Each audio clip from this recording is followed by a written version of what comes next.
Elena had always felt a void, an emptiness she couldn't quite explain.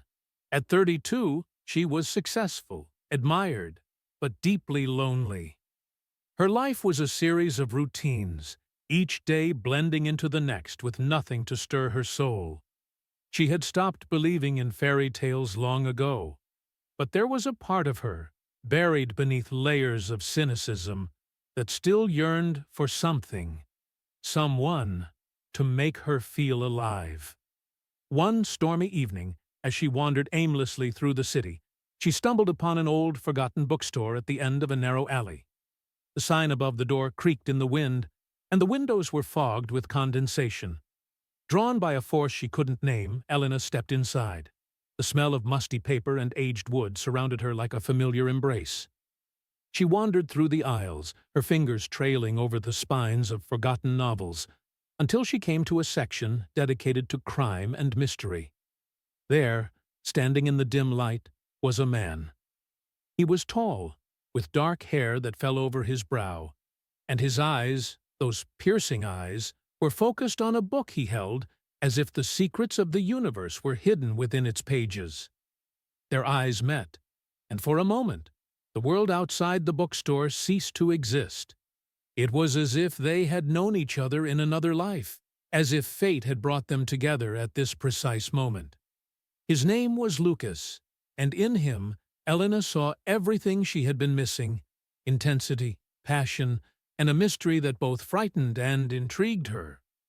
As their relationship deepened, so did Elena's feelings for Lucas. He was everything she had ever dreamed of, but there was something about him that she couldn't quite grasp. He was kind and loving, but there were moments when his gaze would drift, his mind seemingly lost in memories he wouldn't share. One night, as they sat by the fire in his apartment, the flames casting flickering shadows on the walls, Elena couldn't hold back her curiosity any longer. "Lucas," she began hesitantly, "there's something about you. Something you're not telling me." Lucas's face tightened, his eyes darkening with a mix of fear and regret. He looked away, his voice barely above a whisper. "Elena, there are parts of my past that I wish I could forget. Things I've done, things that haunt me every day." Elena's heart ached at the pain in his voice. She reached out, taking his hand in hers. "Whatever it is, you can tell me. I love you, Lucas. We can face it together." But Lucas shook his head, pulling away.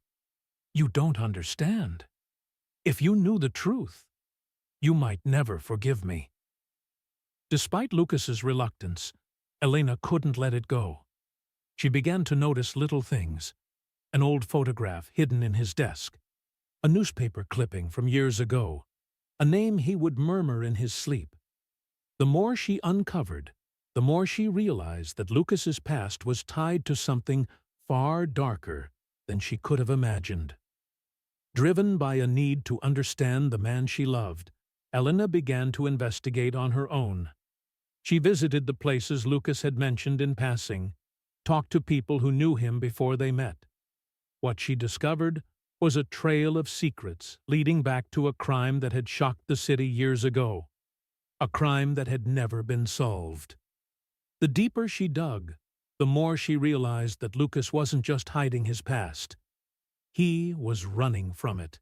And now, by loving him, Elena was caught in the web of danger and deceit that surrounded him.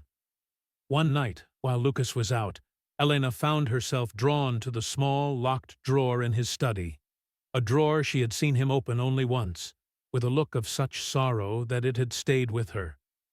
Driven by a mix of fear and love, she picked the lock and opened it. Inside she found letters, dozens of them, all addressed to a woman named Lily.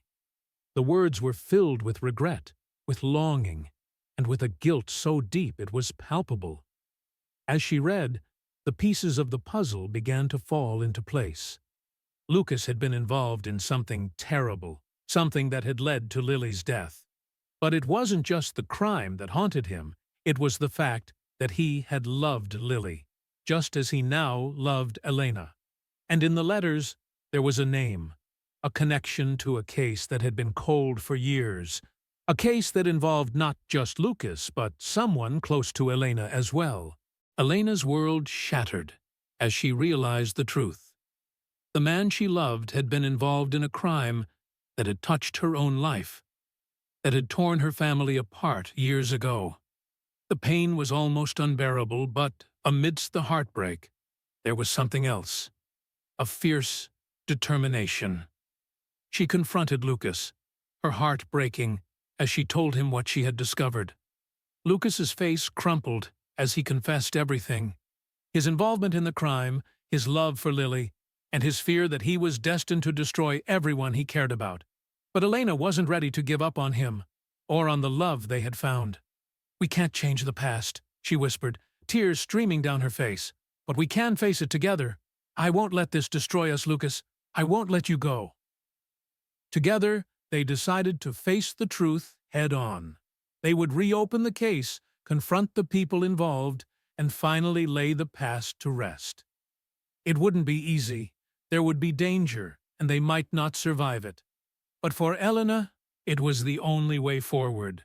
Because sometimes love isn't about perfection. It's about facing the darkness together, finding strength in each other, and choosing to love despite the shadows that surround you. What if the person you trusted most was hiding something that could destroy you? Both.